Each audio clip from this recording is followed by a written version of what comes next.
Welcome to Read the Book First. Delaney is here again to talk about Wild, but this time Wild, the movie, the 2014 movie. I am excited. I watched this last night, so it's fresh in my brain. As I watched it, I realized I've only seen bits of it like I thought when my mom was watching it and I was walking in and out of the room. So I'm glad I was actually able to watch the whole thing. It's different. Surprise, surprise. It is different after reading the book and then watching the movie. You might be onto something here. So if you've not listened to last week's episode, go listen to it for full context because the movie gives little context, if any. And also listen to all my podcasts or else. Just kidding. Love you, listeners. It's not a threat, it's a suggestion. It's just a suggestion that please. Anyways, so this movie stars Reese Witherspoon, and we both last week talked about how we were like, why that acting choice, right? This is kind of like a fun fact, but I usually save for the end, but I think I'll just get it here. So Reese Witherspoon received an advanced copy of Wild before it was published. Cheryl Strayed sent it to her. So not like the publishers. Cheryl Strayed through the publishers was like, please send this to Reese because if it becomes a movie, I want her to play me. Oh. And then this is right at the time when Reese Witherspoon was creating a media company that is currently known as Hello Sunshine. It had a different name when this movie came out, but this is still technically under Hello Sunshine, which is also connected to her book club, Reese's book club, which had not started at this point because Wild the book was an Oprah's book club pick back when it came out.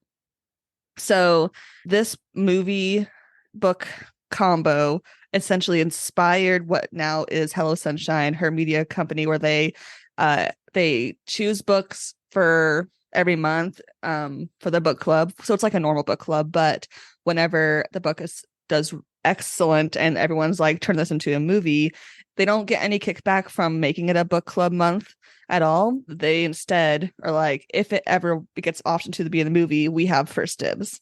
It's like, so like they don't, it's just, which is smart. It's so smart. And this is specifically, they like to center the stories, the movies and TV shows they make off like women being in the spotlight of various things. Because Reese has spoken a lot how she has not enjoyed a lot of the roles she's been given before she was able to be a producer. So, but anyways, this is like the first movie of that whole string that, we have Big Little Lies because of that. Little Fires Everywhere, Gone Girl, all of those were under that. So I would say, like, for the record, I don't feel that Reese was like a bad choice for the, like, and honestly, I mean, they do look kind of alike. I mean, and she was maybe like a little older when she played the character, like 12 years older. A little older. Yeah, a little older. But like Reese looks really young. Exactly. But I think it's more so, I think, because, so many of us know Reese from, Legally Blonde, Sweet Home Alabama, these not similar characters. And so, the biggest one was just like, I just like Elle Woods is like, how did she end up doing heroin? Was like the biggest thing. Exactly. But it's like she was so good in the role, and she's like a great actress, and she did a great job in this movie. Totally, believable. It was just like, because of the previous roles, it is hard to like picture. Yeah, I agree. I think the acting is really good, and I really enjoyed the movie overall. I think we'll get to our like big thoughts versus the book, but after we break it down a little bit. But I really enjoyed it. It does start off with the same scene the book starts off with, which is the whole shoe scene. She takes off her shoes and it shows the toenails. Disgusting. Disgusting. No. It was so gross. And I was rewatching a little bit this morning before I went to work, and Isaac was coming in and right during the toenail scene, and I was like, sorry, don't look, it's toenail. But I mean, it's like, it's such an attention grabber Yeah. That like obviously is the reason that that's the book starts that way, and it's just like it's so good the movie starts that way. But then she throws the other shoe and she screams like "you fucking bitch" or like something like that, right? Yeah. That, yeah. And then we get like these montage of like wild flashbacks. Wild. I didn't mean for that. Wow. I wonder why they called it that. But if I had to summarize this movie in one stylistic word, it'd be flashback. Yeah. The very quick, it was like all the trauma, boom, boom, boom, boom, boom, flashback. And yeah, that is like one thing I noticed though, and I feel like the flashbacks are out of order, at least from, I was trying to, I had my notes from the book and I was trying to kind of compare. So there is a little that's like the flashbacks, they sort of put them in. I don't know if it's the wrong choice. When I watched the movie first without reading the book, you know, I got it. I figured out what's going on. But I do think that the order in the book is better. Yeah, the order of the flashbacks in the book, obviously there's so much more context. Of course. You know, which it's a book, of course. There's words. But did you know books have words? Oh my gosh. Wild. Okay. I really want to, like, when I'm editing this, count how many times we say wild because it's the title. And also I use that word all the time. Yes. But I don't know if I want to give myself that pain. Just like put a montage together. That's how you're going to advertise for this particular episode. Wild. Okay. Maybe I will do that and I will credit you. Cool. All right. Anyways, what was I saying? Okay. The flashbacks in the story are chronologically intertwined, which makes sense. In the movie, they're not. And also, because it's a movie, obviously they had to edit a lot, but a lot of the movie is different. Like they combine people, and it's weird because usually this is a memoir, right? So it's tough to like combine people because if it's a fictional book, they combine characters all the time, right? In Treasure Planet, they combine characters that are in Treasure Island, etc. But that I feel like it's more okay in my brain. But knowing that these are real people, I'm like, well, you can't combine them, or they just don't mention them, or just didn't even no stepdad, no sister. Yeah, just missing entire characters. yeah. After the flashback and the like the montage flashback and the title sequence, it starts with her getting dropped off at a motel from a lady in a truck. Did you take a close look at that lady? She was on screen for 2 seconds. No, I didn't. It is Miss Cheryl Strayed. That is her cameo. Oh, I had to mess with it. I did this. I think I did know. I think I knew this, but yes. That's why I went back and watched it this morning because I was like, I need to see her. Yes, it literally 2 seconds, like a flash. But it's also pretty cool, like symbolically. The English major in me was like, oh, Cheryl Strayed is the one dropping Reese off at the beginning, like starting this adventure. Like, I don't know, there's like some like emotional like emphasis of that. I mean, that is kind of a cool way to, if you're going to put the author in, you know, to just do that kind of, yes. She checks into the hotel. The hotel lady, like in the book, is like, do you have a companion? She's like, no. Like, when you do, it's going to be more money. Also, $18 for a motel room. I mean, I know this was the 90s. 95, yeah. But still. And also in the middle of nowhere. At this point, we don't really have much context to what she's doing besides her going through her backpack. She calls Paul. There's like a weird sex flashback and then someone anonymously saying you can quit at any time. And it's like, quit what? Like, you're in a motel with hiking gear. What? You know? But I think it's a good setup. It's not too much info dumpy at the beginning. I did also like, well, this was talking about the little details. So in the book, there was like multiple mentions of the OJ trial because that was going on. Yes.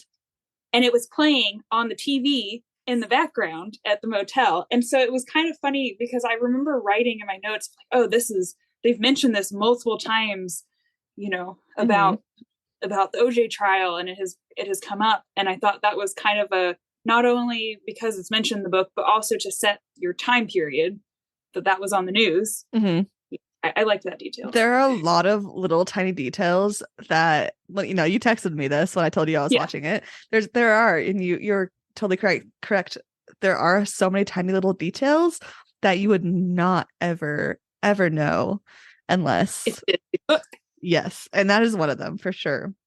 Yeah. Then we have the whole like comical scene of her trying to put on the backpack. And I wrote, is this acting or is it really heavy? What do you think? I was also wondering this. I mean, it's bulky. I feel like they weren't gonna actually put, because you could like hurt your back or you know. Yeah. In my mind, it's mostly they have light things that are in there to make it look bulky and big. We also got our first REI ad. Yes, our first REI ad with the bag. But yeah, I did kind of wonder that too when I'm looking at this, and I also kind of wondered. I've seen pictures of her actual pack, but I don't know if we have a picture of the pack before she pared it down. So I am very curious because it feels comically large. Yeah. And, Reese is small. Yes.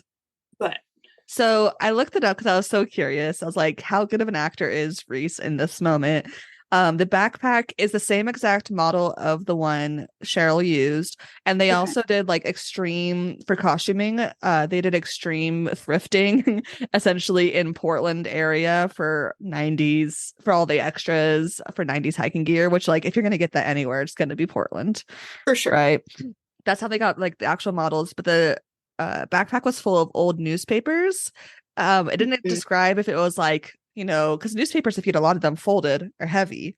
But if you are like getting a page out and crinkling it to make a lot of volume, that could be, you know what I mean? So it's tough to know, because also in an interview, Reese said that during the hiking scenes, sometimes the backpack would be 40 pounds. Sometimes it'd be high, like more, as they were like filming multiple takes. So who knows? And depending on gear, because she has gear on the outside of the pack. So that's going to add weight. And the pack itself is not it's heavy. Yeah. It has the whole like frame and everything. Yeah. So I imagine it was still pretty uncomfortable. And, it was still, I could not imagine them doing that to her where they're just like, we are going to make this 100% accurate with all of that would be unnecessary. Absolutely. Absolutely. Reese has too much money for that to be happening. Yeah. And then we get another flashback, and this time it's of her mom, who's played by Laura Dern. Love that.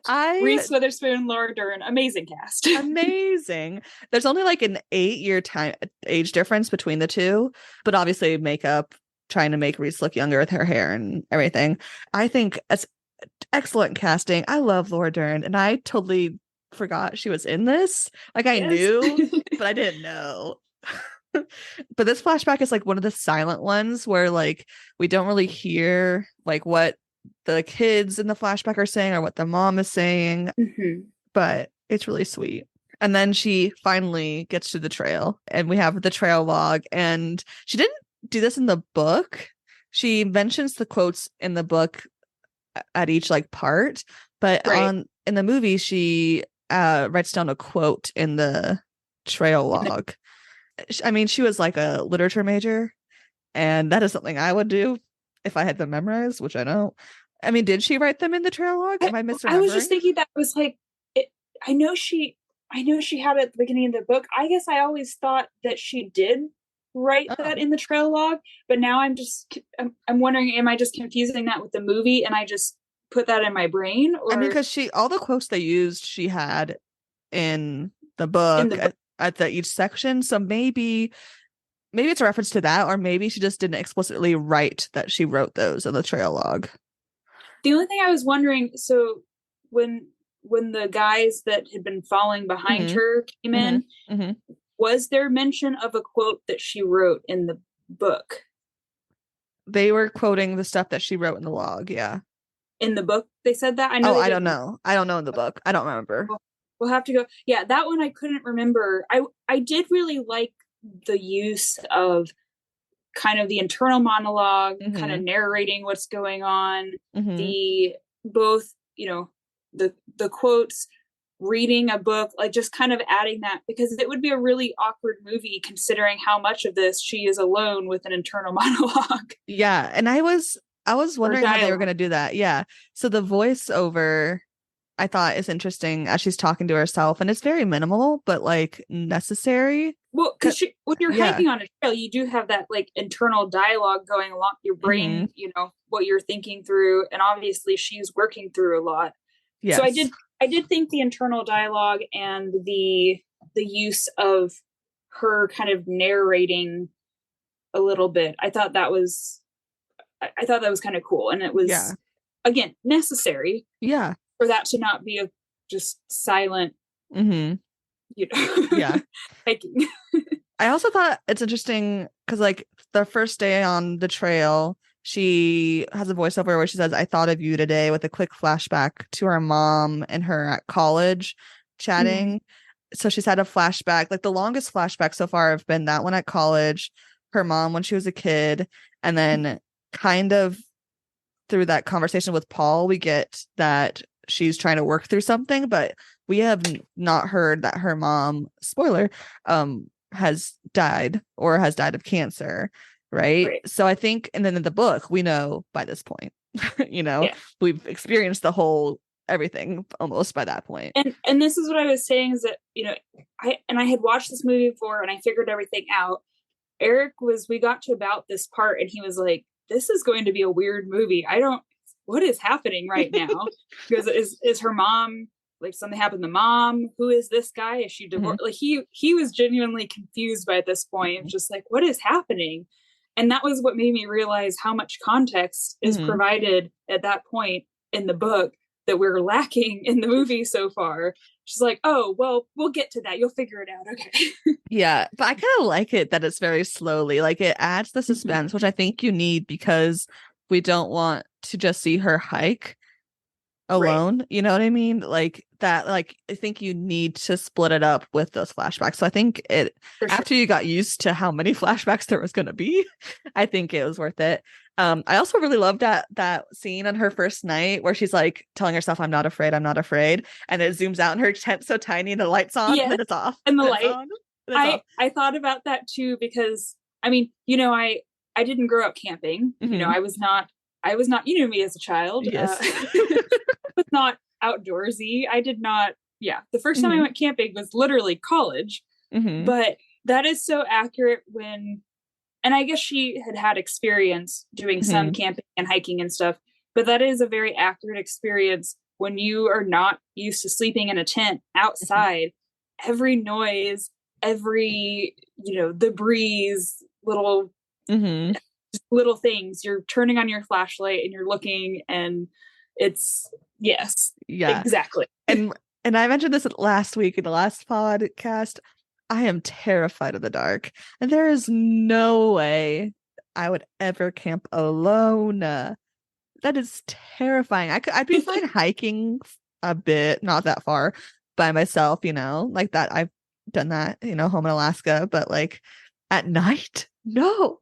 I am scared. I need to be inside by a light. But it was a really cool scene, though. So. Yeah. Day 2, her stove breaks. I like the bit of her saying cold mush with tuna, cold mush again, because she can't cook it. And then we get to day 5, and then eventually day 8. And I like how it skips forward a lot through these days, that there's nothing really happening. She finds a farmer, which is different slightly than the book, right? Isn't it the miner or like... It is different, and there were multiple guys. There was like 2 of them, right? Yeah, and then in the movie, it's just Frank. Frank. I think so. Just Frank. Also, I thought the "What kind of woman are you?" question was a different one. Well, I thought wasn't that his wife asking that at the house in the book? Maybe because he asked it in the truck, and it makes it creepy. And whereas I think. I'll look up fast, but I think that was his wife asking that when he takes her to their home. Yeah. And she's trying to like kind of figure out, okay, what is with this gal that's out here hiking alone? And this is like combining a few different experiences, right? Yeah. Okay, here I have that she decided to leave the trail, meets 3 guys, goes home with Frank and his wife, and then I have the quote, "What kind of woman are you?" So I think that either him or his wife, I think that happened though at the house when they're at dinner, not in the truck, which made it that whole scene much creepier. You know, it's more it is creepier, but I think it was like aptly timed, because she's like, you know, the first chunk is essentially her every day. I'm afraid I'm gonna quit. I'm afraid I'm gonna quit. And then she has the farmer. It's sketchy, but then it ends up being okay. So like, I think it's a good, like, I think it was a good choice for them to make it there. Sure. And it shows that, I guess, how it feels dangerous and scary to be alone as a woman on the trail. And I think that was a good way to highlight that for sure. And then it turns out he's just a farmer and who's sneaking licorice behind his wife's back. Maybe he has a lot of cavities or something. I don't know. I don't know, but I thought that him and his wife at the home were so cute, and then her being like, "No offense," and then puts the newspaper down because she stinks so bad. And I'm like, that is something my aunts would do. Just be like, "No offense, genuinely, but I need to protect this."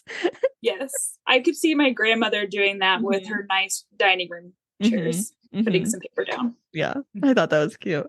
Then we get a flashback to them getting the horse tattoo. Another interesting way of them telling this backstory, because Paul's getting the tattoo, Cheryl already has it, and then Cheryl like guiltily tells the tattoo artist that they're getting divorced and that she cheated on him. And so it seems like, okay, this is the reason why they're getting divorced, which is like partially true. But then the audience is sitting there thinking, oh, maybe that's why she's on the trails, because of the divorce, which is also partially true. Yes, right, it's but not like wrong, but it's not the whole story. Exactly. And I liked that. I like the tattoo artist is like, she seems sorry. Yeah. Like, what are you gonna do? You don't understand the story, dude. It is it's complicated. And then we also find out this early, which is way different in the book, that she changes her name to Strayed. But we don't really find out that much about why. I mean, and I know it's not really that complicated. I mean, she basically found this word, looked up the meaning, and resonated with her. But that one I did kind of feel like they just put that out there and then that was it.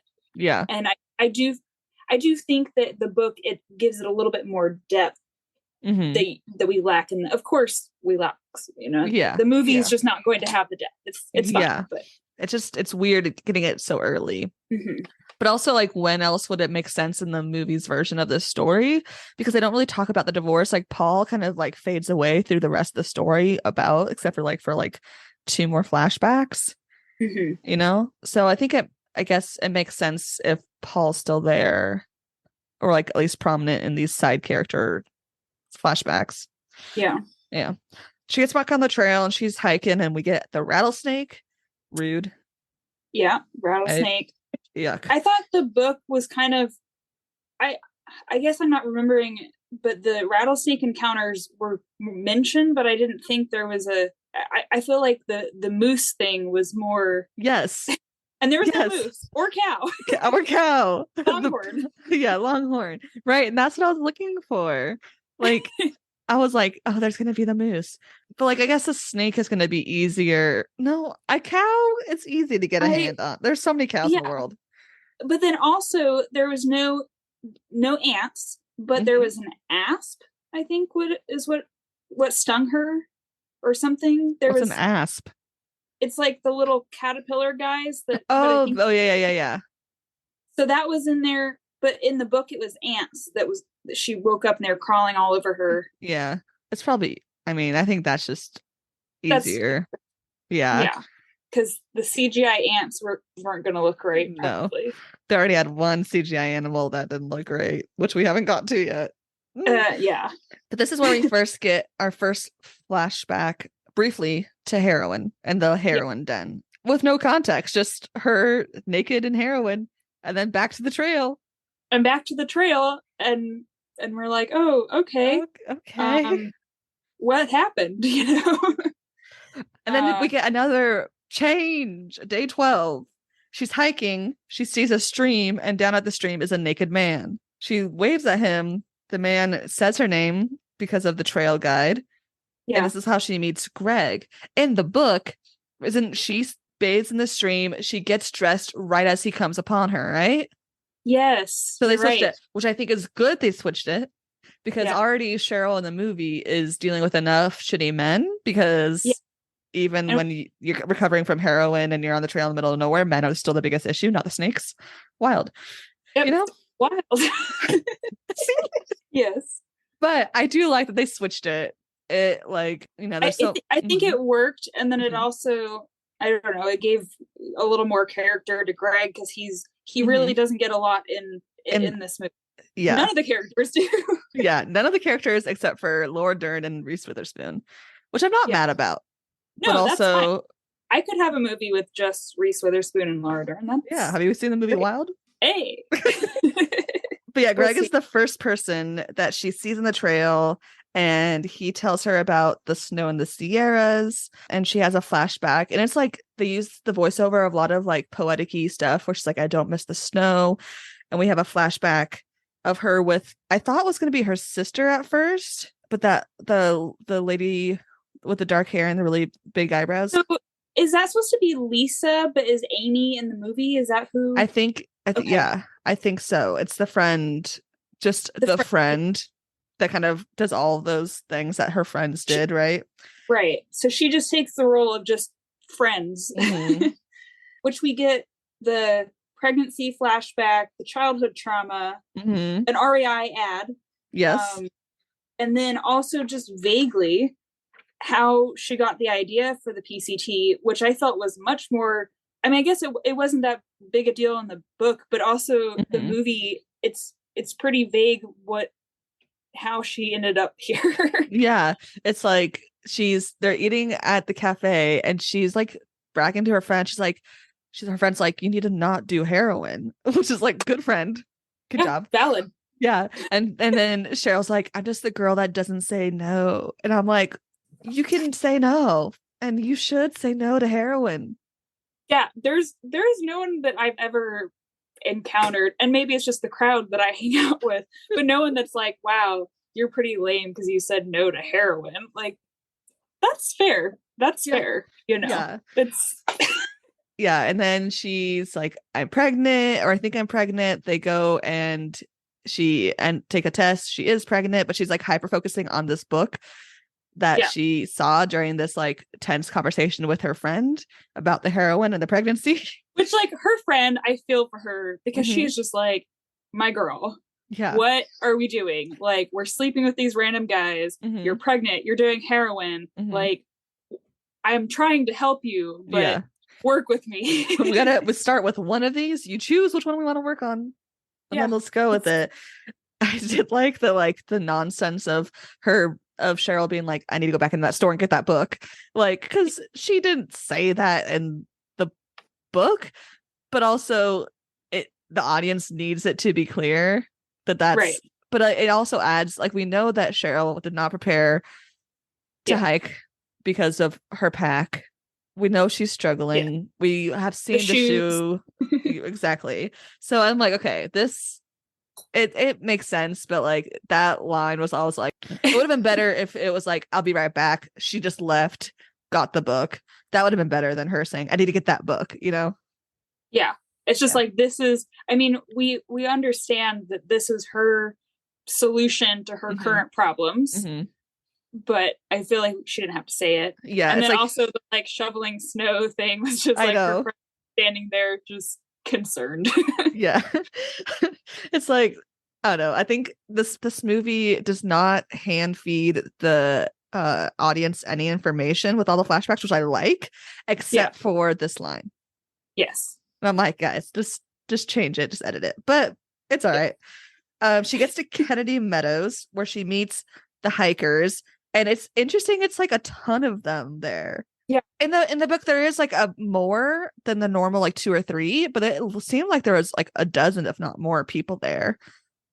You know, at which the campground. Is believable that if if that's like one, I mean, that's the first kind of big stop that people are there. And so, I mean, I think it's maybe it just wasn't mentioned in the book. Yeah.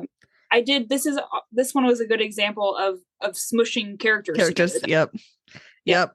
We have Ed, who just hangs out at the campsite because he's fascinated by the hikers, which is fair. Yeah.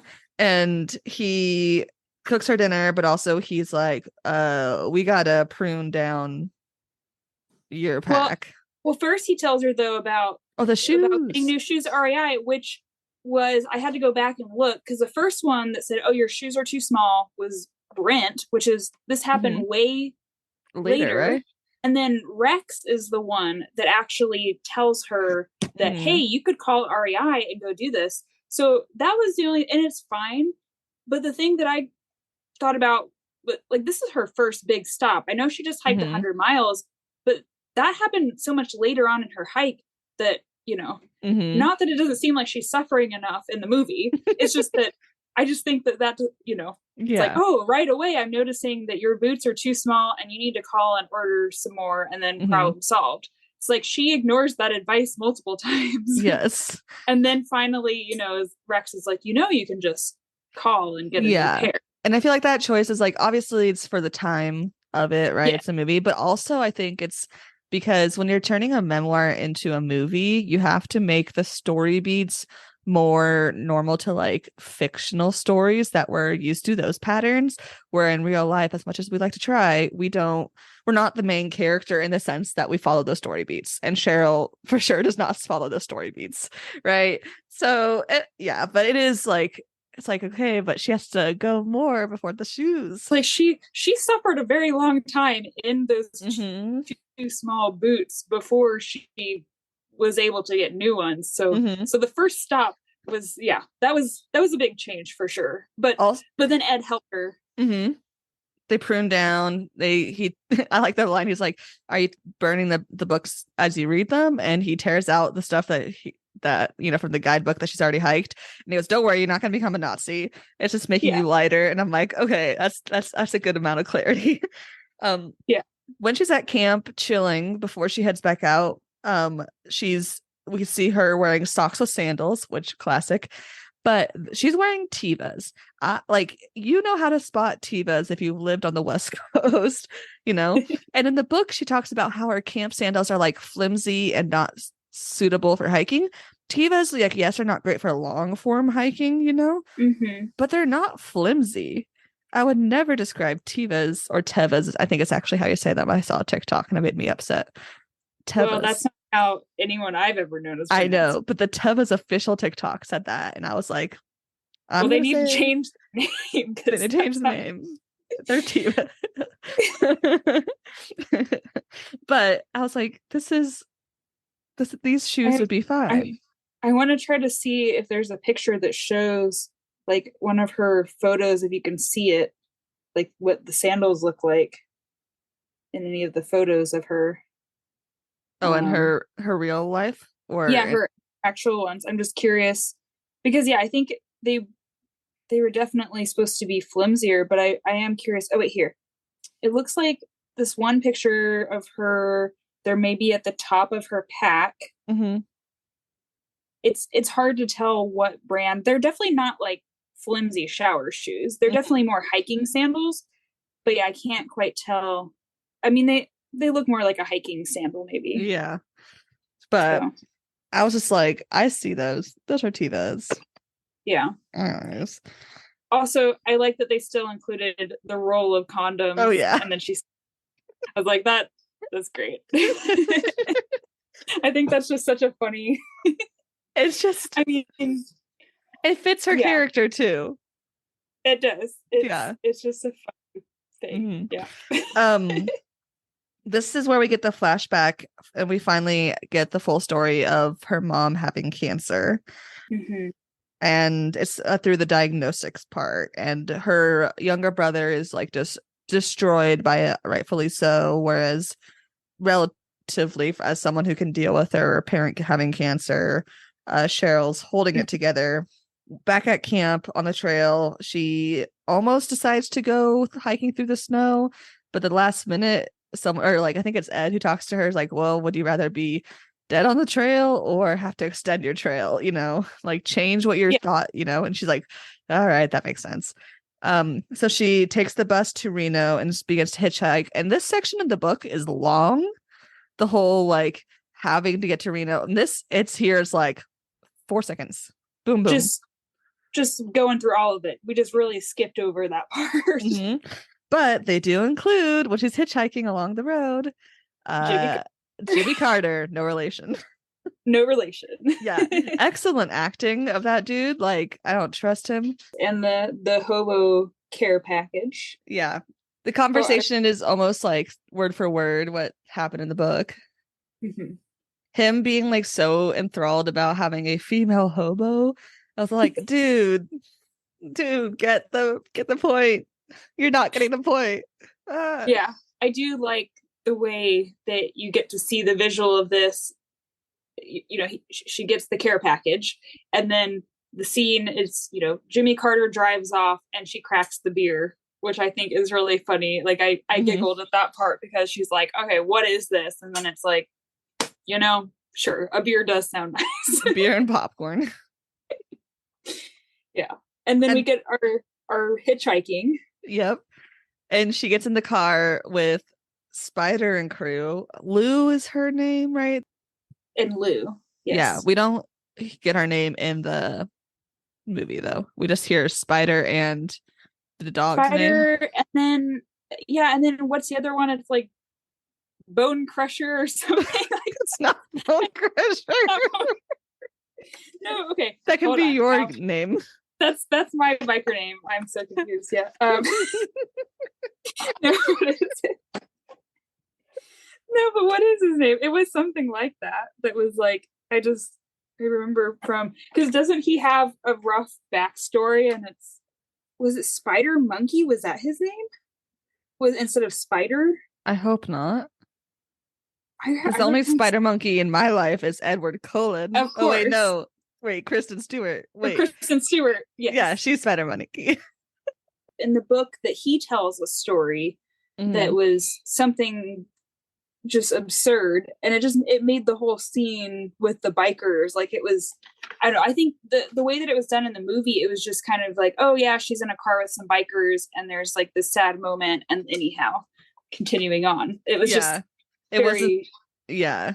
And we also skipped the whole part where she's trying to sleep at a campsite and then gets kicked out, goes to that family's lodge and trades books. Like we missed that. Like that's all in this time frame. That is when we got that flashback about her being kind of a snob to her mom about the book. But we get that much earlier. Yeah. Because that was like around the same time with the mom's cancer diagnosis and her. Yeah. So that was totally out of order. Yeah. But anyways, Spider and crew. Then we have Spider and crew. Yeah. Then we have the flashback of her dealing with her mom's cancer more and the stress of that. And then day 30, she's back on the trail and there's snow everywhere. And this is when she suddenly has a hiking stick, the yellow hiking stick, which we know she gets in the book. But Kennedy Meadows, right? I think so, yeah. And then she just suddenly has it, which like, where did it come from? Like, I think it could have been easy to show a free for hikers box with the stick and then her hiking the next day, like, but like, I understand you have to edit stuff down and I'm sure they had something similar, but it's like, she has a hiking stick now. What? Somewhere in here too, I noted there is a lot of Simon and Garfunkel in this. Yes. I'm trying to remember. I know there is talk of songs in the book, but I don't remember it having so much Simon and Garfunkel emphasis. I don't think it was as much Simon and Garfunkel, though I will say I really like the soundtrack, and I did look it up on Spotify, and I listened to it on my drive this morning after I finished listening to Beyonce.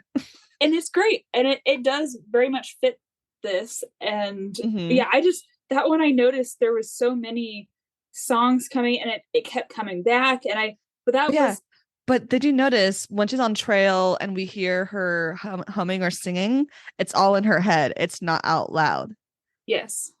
Right? Which is like important for later. And I like that they did that. And it's so small. And unless you're like really like looking at this movie deeply, which I am for this podcast. Like later on, it plays out, but I really like that bit. Yeah.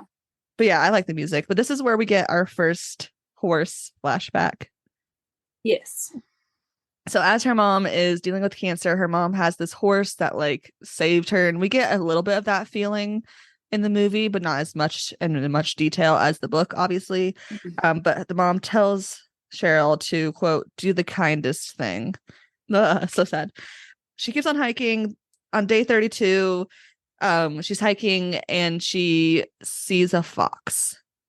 Yes. And the fox begins to run away, and she tries to chase it, and it is it's bad CGI. Also, to me, the fox did not have as much importance in the book.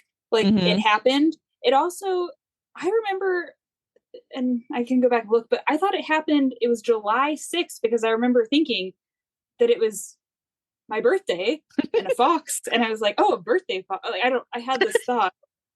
And so I'm trying to figure out like where in the timeline, how many days we are. So I don't know if it's about the same and we've just skipped over so much. But yeah, the fox. Yeah, the fox. It's bad CGI. And I understand why some animals need to be CGI'd, and that's fine. Foxes are so easily domesticated. There's which is bad, Yeah. Which is bad. And I don't support domesticated foxes. Would I like to pet one? Yes, but I do not support it. Yeah. But some animal handler in Hollywood out there has a fox. Yeah. Like, to be fair, every time I've seen a fox, it doesn't look real to me when I've seen one in the distance. That's There's true. always a little part of me that is like, that's a CGI fox. Delaney walking around with one of those those, what are those VR goggles? Hiking around VR headsets just so you can spy the once in a while CGI fox.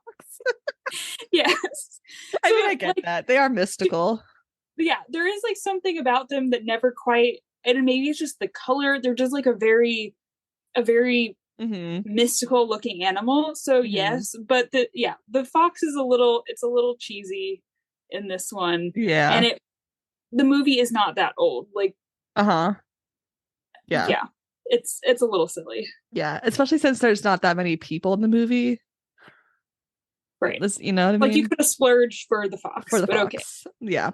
We have another flashback. Cheryl and Leif are dealing with the decline of their mom. Leif is not around, so she finally gets Leif to come home, and they have like this really sweet like bonding moment that I thought was really sweet. But then they get back to the hospital the next morning, and her mom has already died. And that nurse who was working there, that nurse needs some training on how to deal with people and their passing of loved ones. I'm just trying to figure out here, and I guess I had this question too with, I can't remember exactly how it went in the book, but did they not have a phone at that house? Exactly. Because also in the movie, the up north property we don't really know if that's or not. Like, it's pretty unclear where their childhood home is. But I'm just trying to figure out, like, did they not have a home phone that the hospital could have called? Or to like that, yes, but also on the door said talk to the nurse before entering. And so the nurse, if someone comes and asks, the nurse would say, have you heard the news? And then go into it. I'm sorry, right? Instead, this nurse goes, we put ice on her eyes. She wanted to donate her corneas. What? No. And you don't say that in the hallway. No, that's a HIPAA violation. It's like, there's other people. Just that whole thing, it is a little, and I know it was it's for dramatic effect. It is for dramatic effect. And I know that the actual passing of her mom was very traumatic, and that it was, pretty close to that. But that was the thing that I just was thinking. I was like, they don't have a phone or any way to let them know that, oh, hey, the mom's not doing well, you know, or you guys need to come in, but then even to just not be kind enough to tell them, hey, by the way, your mom died. And Yeah, and it's a hard scene. Of course it's a hard scene. But Yeah. then we get to the boot event. So this happens, the flashback of her mom dying happens, and then we're caught up to the beginning from where she throws her boot. And this time it's a lot more edited and quicker, which I thought was good, not staying the same exact scene. And we get a flashback of heroin again. Side note, we get the fox again with the boot Yes. scene. Yes. No, that's Not not. yeah.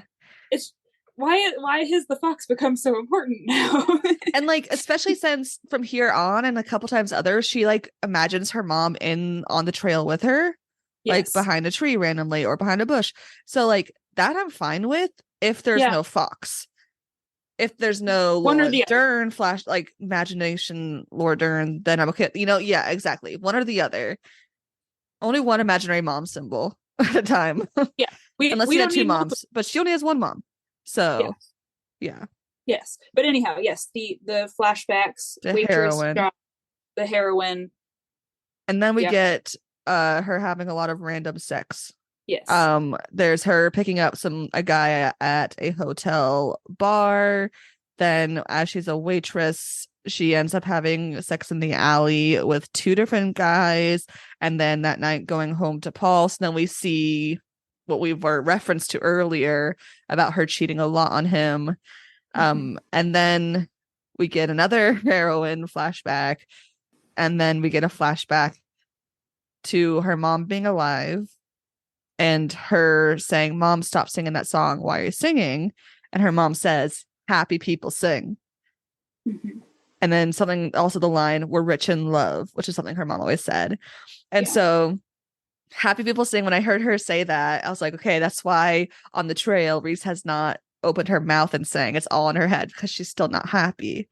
Like it hasn't like, so her voiceover singing is her in her head singing, but it's not, she's not humming at this point. She's not singing out loud. So I thought that was smart.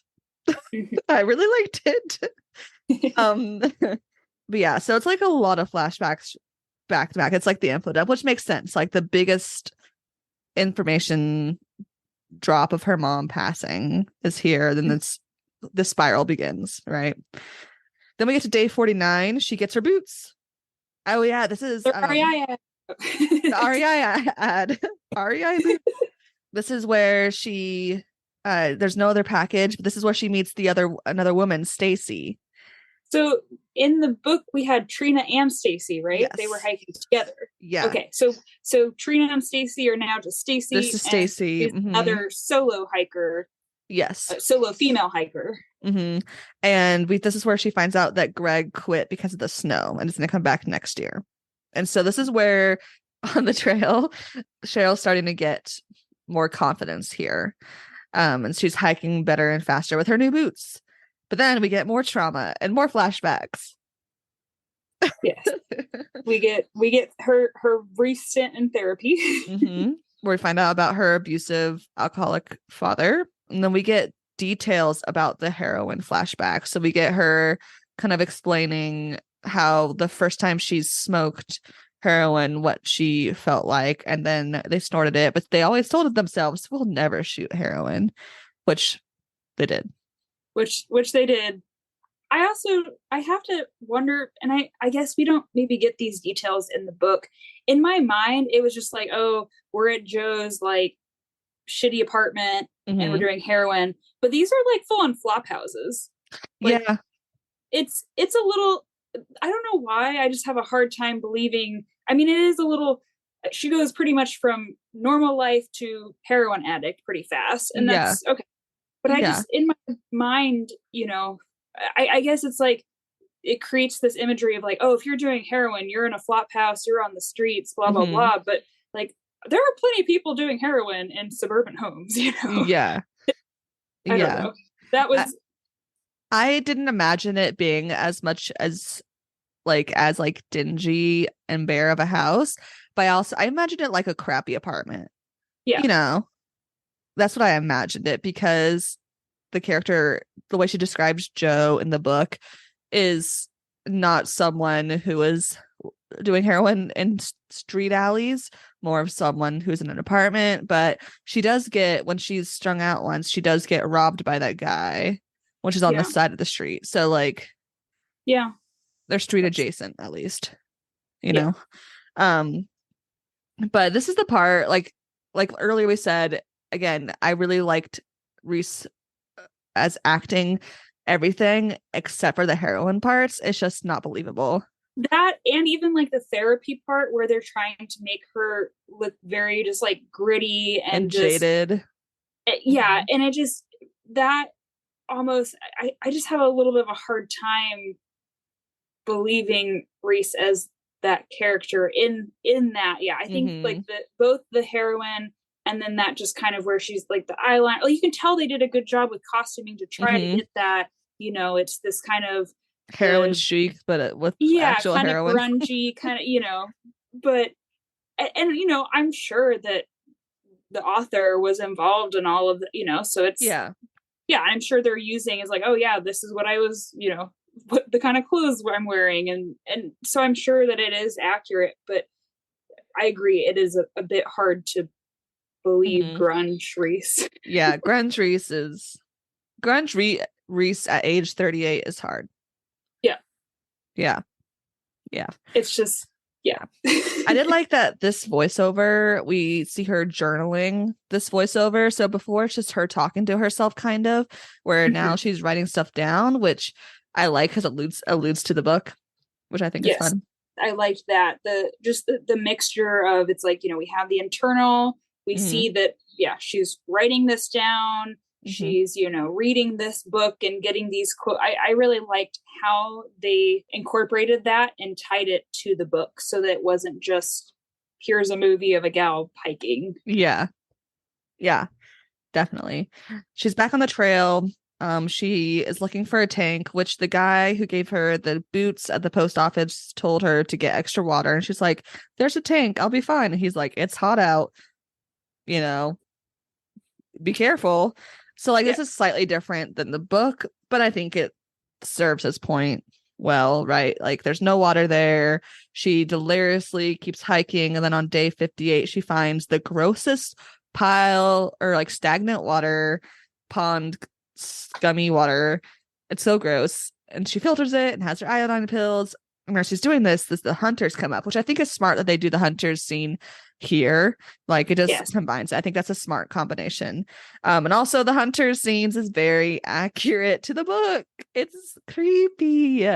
These two hunters ask for water. She lets them use her water filter and her and they're just like very creepy, giving her creepy vibes, like hitting on her, being gross. And so when they head out, she like was gonna stay there the night. She like packs up really quick, walks a bit, watches them to leave the clearing, and then she goes and sets up camp again. And it was so creepy how they did this, where like she looks up and then like you see the hunter barely in this camouflage. Like camouflage really works is what I thought. Which I know is so silly as someone who grew up in Alaska around camo, who owned a bit of camo herself in high school, like, but never wore it in the woods. Yeah, you're like, wow, that stuff really works. Wild. So the younger hunter who's being creepy, like, comes up to her and it's like, I thought you were gonna move. She goes, or you're headed down the trail. She goes, I changed my mind.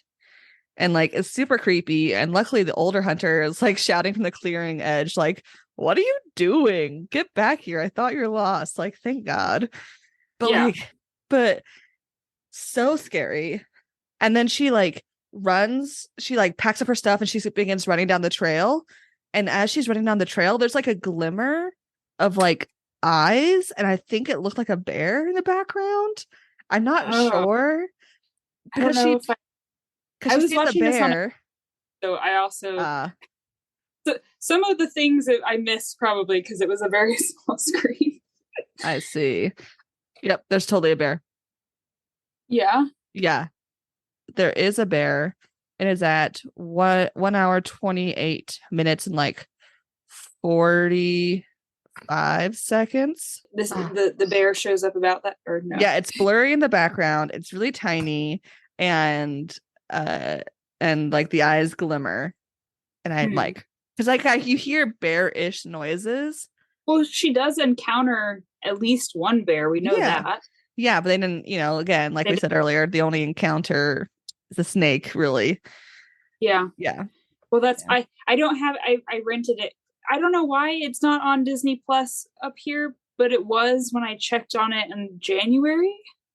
Weird. I'll take a screenshot of it. But there is a bear. I wasn't crazy. There is a bear.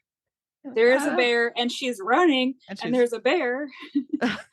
And a creepy hunter. And creepy hunters, which is like, I feel there's a little bit of, a little more depth to that. Oh yeah, there's two predators in the woods, and which one is she more concerned about, and should she be more concerned about in this case? Right. It's men. Always ruining the party. And then the next day, day 68, she gets to Oregon, and she greets the cow. She goes, "Hello, Oregon cows." And I was like, this is something I would say. 100%. Also noted there, she has the Bob Marley shirt. Yes. Did you notice that? Yes. We don't know how she got it. She just has it. Suddenly has a Bob Marley shirt. And we have not seen her get enough packages. Like, we see her get 3 packages in the movie, I believe. Or in the book, she gets 7, 8. You know what I mean? Yeah. So it's not like we could think, oh, new shirt from the, it just has a Bob Marley shirt. It is a Bob Marley shirt. And there's the meaning behind it is gone. So I did that one. I was like, wait a minute. I made Eric pause, and I wrote a note. It's like, what's wrong? Like, never mind. It's for the book readers, but also it's not for the book readers because we know they didn't include it. She sees the cows in Oregon, and then suddenly she's in Ashland. Yeah. I wish I could walk that fast. Yeah, we're just cruising at this point. Yeah, absolutely. The movie is going. Ashland is full of deadheads because Jerry Garcia's death is at this point. She meets Jonathan on the street, who is promoting a venue he works at. She gets her package and gets all prettied up and goes. Do we ever get his name in the movie? No. In the movie, well, he might have said, "I'm Jonathan" at the beginning. What's your name? Okay. Yeah, I think we get it briefly. I did have to look it up on IMDb because I was like, "What's his name?" When I was writing my notes. I also was distracted because that's the actor. Have you seen Age of Adeline? Yes. Yeah, so that's Ellis. Yes. He's very cute. And he's also in Game of Thrones. Oh my gosh, it's Ellis. Yes. Yes. It's a good choice for the character Jonathan. Yes. Yeah, because he's a nice dude. Yeah. Okay. She goes to the venue. He gets her wine. They go back to his yurt. I like that yurt. It's a cool yurt. It's a cool yurt. I think the first time that I watched that, I don't even know if I knew what a yurt was. I also probably would not have been like, oh, a guy that has a yurt. But, now I was like, nice. Yeah. This scene is also different from the book because in the book, they don't fuck in the yurt. They fuck at the beach. Yes. And also, they don't go to the beach. They don't. Yeah. Well, he has a beach in front of the yurt. It is a waterfront yurt. A waterfront yurt. Also nice. Nice. Get you a guy that has a waterfront yurt. Get you a guy with a waterfront yurt. You'll be happy. But, okay. But she's like super self-conscious in the book about the scars and all the sores and stuff, and I feel like in here she's in the yurt and she's like taking it off. Yeah, there's like a moment of hesitation. Yes, but I think because of time, they're like, we can't get into this. Let's keep going. Which, fair, I guess. Yeah, that is fair. But yeah, it also doesn't tell us how, or maybe it does because you get like night to day. But like they went on a 22-hour date or something. Yeah. And so with this, we just kind of get the sense it's a one-night stand. That's it. Yeah. But I do like the bit that they included of her writing Paul's name in the sand and her being like, this will be the last time I ever write it. Like just letting go of that. I thought that was a good way to close that bit of her past. Absolutely. And then she keeps on hiking. She gets to the Forest Service station with a creepy ranger who's like, it's pouring rain, and she's like, can you please, like, I need that, it has my food, and he's like, only have a drink with me, and she's Yeah, like, he's like trying to flirt with her, and yeah, it's just so uncomfortable. and she's like, whatever, dude, like, just open it. And luckily, right as he's like, okay, let's go have a drink and be creepy, Yeah, the three young bucks, so we don't call them the three young bucks in the movie, but in the book, the three young yeah. bucks I burst I wrote in. that down. Yeah, 3 young bucks arrive. yeah. And they burst in, and they're like essentially save that moment of weirdness. And then they end up camping together in the rain, but she sees this like random horse out, like, dealing with the rain, this white horse. And I thought this is weird, but like, I guess necessary for them to prompt the full lady Yes. flashback, which we get. The lady flashback lady is the horse her mom had, who is like, we see briefly, has like all these like sores on her and is like sick, and it's her and her brother deciding that they cannot pay for a vet to put the horse down, so they end up having to shoot the horse. And it is, if you've listened to last week's podcast, which I'm assuming you have, listeners, it's the worst part of the book. Yeah, I think the thing with that, and I maybe when I watched the movie the first time, I thought, oh, that's sad that they have to shoot the mom's horse. I may have cried. I don't know. I didn't even cry at this part because it was so much worse in the book. And then I felt like in the movie, it was sad, but it was not the soul crushing. Yeah. Like, it was like, I agree. I was like, this is so sad, but I did not cry at Lady. No. And I sobbed with the book. I sobbed too. I sent you that Snapchat because I was like, this is like, I like went into Isaac's room. Isaac was like, what's wrong? And I'm like, it's Lady. He's like, are you like, he's like, I haven't seen you cry this bad in months. I'm like, like, you don't understand the connection with this horse. There's so much metaphor. But I think, I mean, it wasn't as, I think it's not as powerful because we don't have all the context, but the way they shot it and like broke it up, and then switching back to her puking because she had drank a lot, but also this bad memory, I thought was well done. You know, and they got, like, we got the point. They had to kill the horse. It was bad, but they didn't necessarily make that part as sad as it was. Which I don't want more of the horse dying. No, I don't either. I think it's a fair. I in fact want less horse dying. Yes. Anytime an animal dies in a movie, it kind of kills it for me. The movie, not the animal. The vibe. The vibe gets ruined. It kills the vibe. Yes. But at the campsite with the 3 young bucks, they give her the name Queen of the PCT, and they're like, because everyone does stuff for you, which I was like, that's rude. I mean, it's kind of true in some places. Yeah. Maybe if you were annoying young men together. Yeah. It's like, maybe it's because I'm a woman out here in the wilderness by myself, and people know how vulnerable I am, and so they want to help me. You know, but they also did not, like, the rangers, because in the book, it's like they go to his house and it's awkward and it's this whole, and so I don't even remember in the book, did he cook her breakfast, or was that how they? I don't even remember. Yeah, because in the movie, it kind of feels like that was just using it as another example of him trying to do something nice for her. He has ulterior motives. It's not just because he's not. She keeps on hiking, and this is where she begins to hum. This is the first time we see her hum out of sight of her head.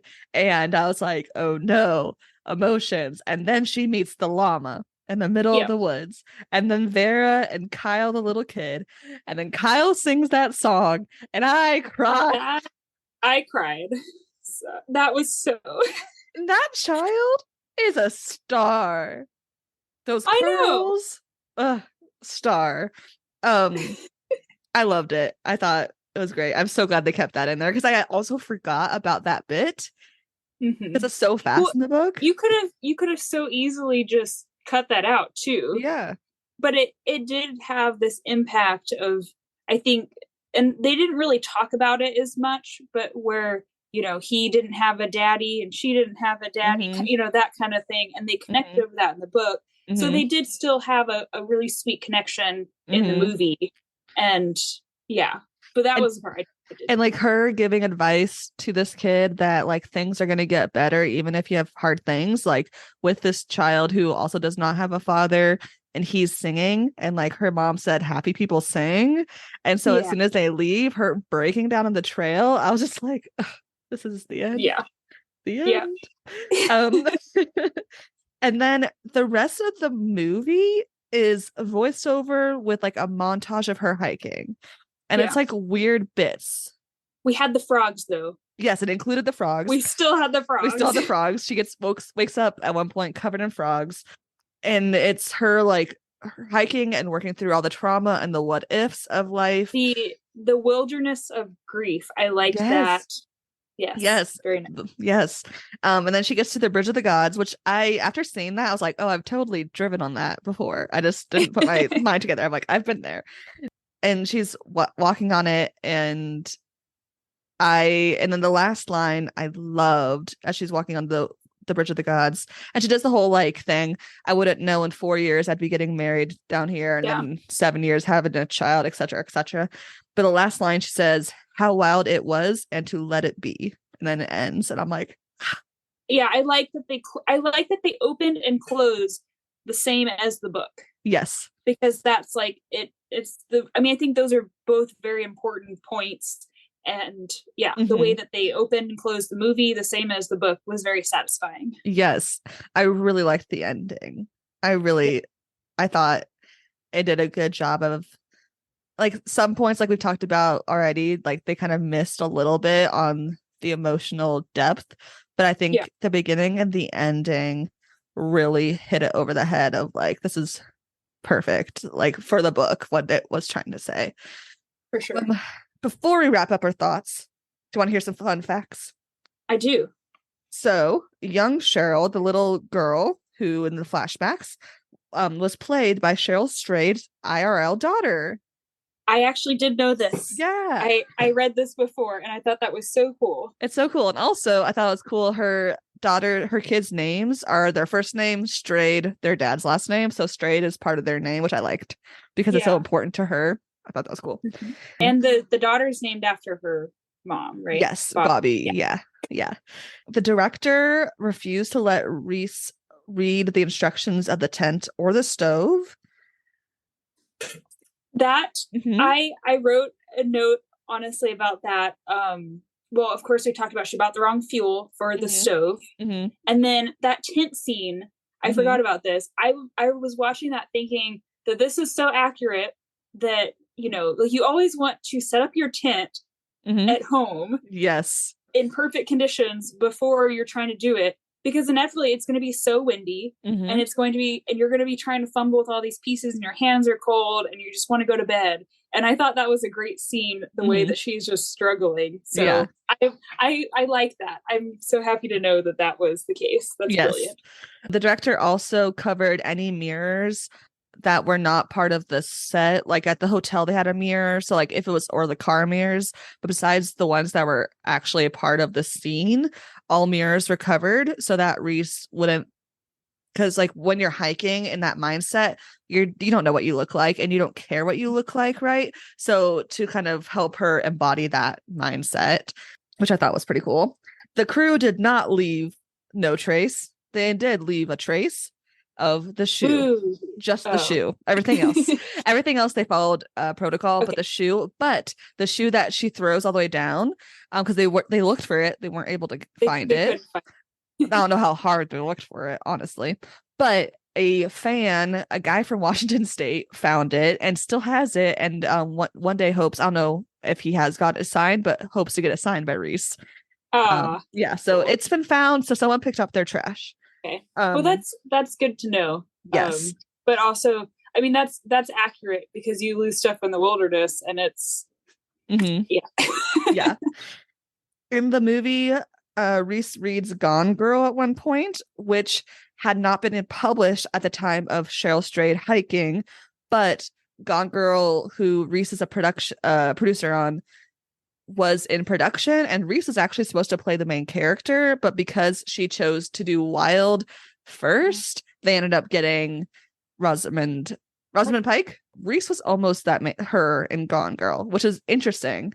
I've not seen Gone Girl, but like I don't think ages. I don't picture Reese in that role. But anyways, yeah, she decides to read the book in the movie as a little cameo, kind of. I see.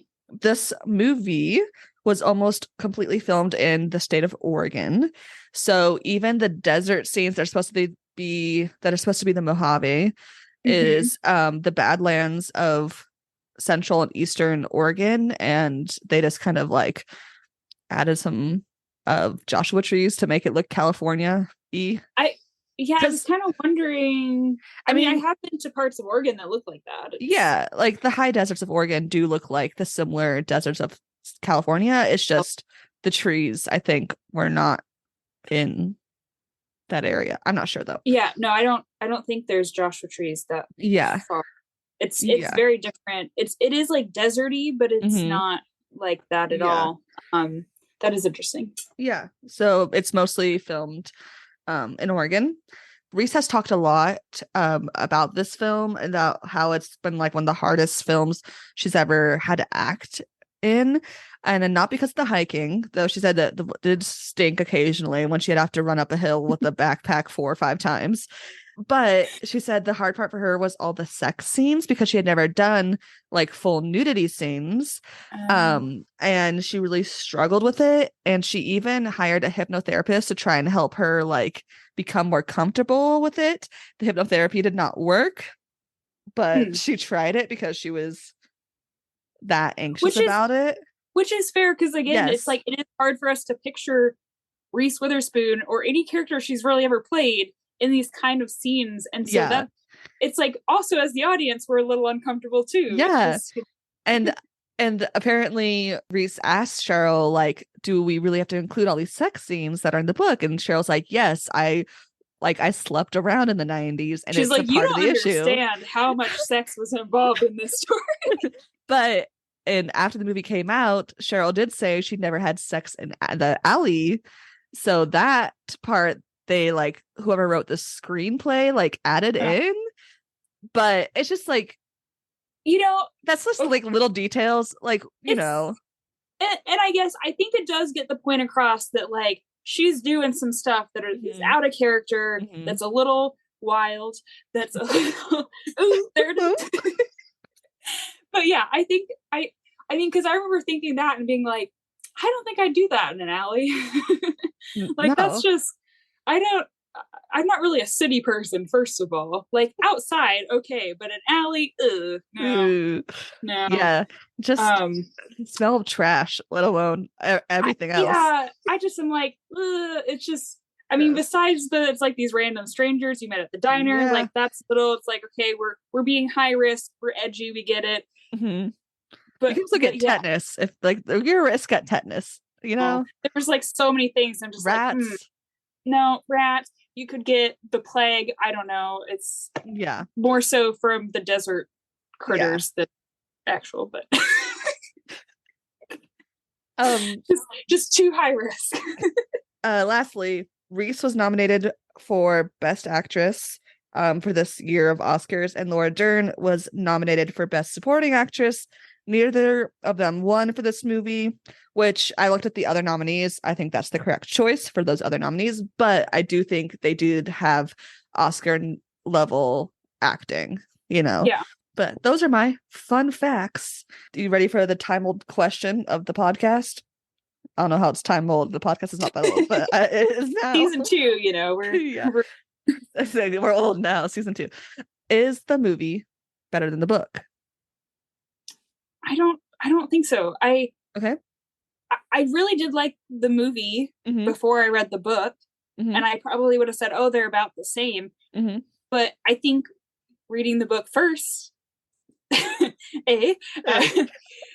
reading the book first and then watching the movie, I think it is hard because, of course, it's lacking depth, right? I mean, there's context that we're missing. There's the depth of emotion and backstory that we're missing. I think it's a good movie. I think it's a good, you can stand alone and watch it without knowing the book, but reading the book adds so much more to it. And it's, you know, and like I was telling Eric, you know, we were watching this and he's like, I thought this was a movie about a woman hiking the PCT. And I said, well, yes, it is. Does. But like, it's more complex than that. Like this is a journey. This is a grief journey. We're finding ourselves. This is a whole, like, it's more than that. Yeah. So, and I think the book obviously tells you that so much more. Whereas, like, I don't know, the movie does miss a little bit of the complexity, of course. I think I agree. But is it, second question, is the movie a good adaptation? I would say so. I have definitely watched some adaptations that are so far from the book that it is like, okay, that's not even. I think it's a good adaptation. It, especially with the opening scene and the closing scene being the same. I think that was, I think that was good. And I think obviously we're missing a lot of characters. Yeah. A lot of characters. So in that sense, it's kind of a bummer because I think there's some fun parts that you end up missing because those people don't exist in the movie. Yeah. But I do think that it gets the point. It really, you know, it hits all the key points. And I think it's a good adaptation. Yeah. I agree. I think it's a good adaptation. I think the book is better. But I did really enjoy the movie, and especially stylistically. I'm a sucker for a stylistic movie. Like, if it's going to confuse me for a little bit stylistically, not content, just style. Yeah. Then I'm down. I do think it's a good adaptation because they chose to make it like a character focused analysis of this character of Cheryl, right? Instead of in the book, obviously, you know, she's telling her story, so we know her thoughts and her issues, but each side character, each person she meets, not the real people, each person she meets, like, she learns something from them or learns something about how they see the world. And I think that is also very interesting. So I think that's the main difference for me, is that how the movie treats the story in the book. But I agree with what you said. I think this movie is fine if you don't want to read the book and watch it. Like, you get most of the gist of what's in the book. But if you like knowing the true drama and the true, like, tea, for lack of a better word, like, I think the book is a better choice to read first, if you will. Yes. And I think it is, like, just as a movie, I do think the visuals, I don't know if the genre of, like, outdoor adventure is really that big for movies. I mean, I can think of quite a few, obviously, but I also seek them out, and I like this kind of. Yeah. But I do think this is a good one for, you know, that kind of outdoor experience. And there were certain things, like when she got the stove and turns it on, and having that, like, I heard the stove. I'm like, oh yeah, you're making yourself some coffee in the morning with that stove. You're making your hot dinner. Like, there is something very satisfying. Like, there's the crunch of the shoes on the hiking trail. You know, there's just some things that are very, I feel like it captures the experience pretty well. Yeah. Know? The toenails. The toenails. Gross. That is maybe the biggest thing, that it's like, it's not even that I'm like, do I want to walk thousands of miles? I just don't want to lose toenails. And I know that's part of it, but I don't want to do that. Yeah. Thank you, everyone who've been listening. Make sure you follow us on Instagram at Read the Book First Podcast, and like and download and rate us on Spotify and Apple Podcasts. But again, if it's not 5 stars, you don't have to. Don't worry about it. After this episode, we are going to take a 1 or 2 weeks break while I catch up on reading and editing other episodes. So make sure you're following us again on Instagram for the updates of the schedule of when the next episodes are coming out. Thank you, Delaney, for coming in. Everyone go check out to Sea Expedition Company if you're ever in Southeast Alaska. Go on a fun boat ride, look at some birds and some starfish and seals and You never know if a whale might show up, but no snakes. No snakes. No snakes. A wild experience, no snakes. No snakes. And remember, read the book first.